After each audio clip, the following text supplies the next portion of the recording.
శ్రావణ మాసంలో పౌర్ణమి చాలా ప్రత్యేకం. ఈ పౌర్ణమి నాడు రాఖీ పండుగగా మన హిందువులందరూ జరుపుకుంటారు. ఈ పౌర్ణమి నాడు రాత్రి 9 గంటలలోపు ఈ చిన్న పనిని చేయగలిగితే వారి ఇంట్లో అన్నాదమ్ములు, అక్కా చెల్లెళ్ళు అందరూ కూడా సంతోషంగా ఉండవచ్చు.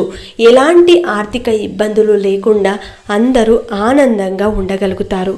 కాబట్టి రాత్రి పడుకునే ముందు ప్రతి ఒక్కరూ ఒక చిన్న గాజు గ్లాసు కానీ, మట్టి గ్లాసు కానీ, లేదంటే ఇత్తడి గ్లాస్ అయినా, రాగి చెంబైనా పర్వాలేదు, అందులో ఒక బిళ్ళ, రూపాయి బిళ్ళ, 2 రూపాయలు, 5 రూపాయలు లాంటివి వేసి, అందులో ఒక తులసి దళం వేసి, దానిని ఎక్కడైతే చంద్రుని కిరణాలు పడతాయో అక్కడ ఉంచి రాత్రంతా ఆ నీటిని అక్కడే పెట్టి ఉదయం లేవగానే ఆ నీటిని ప్రతి ఒక్కరూ ఇంటిల్లిపాది తీర్థంలా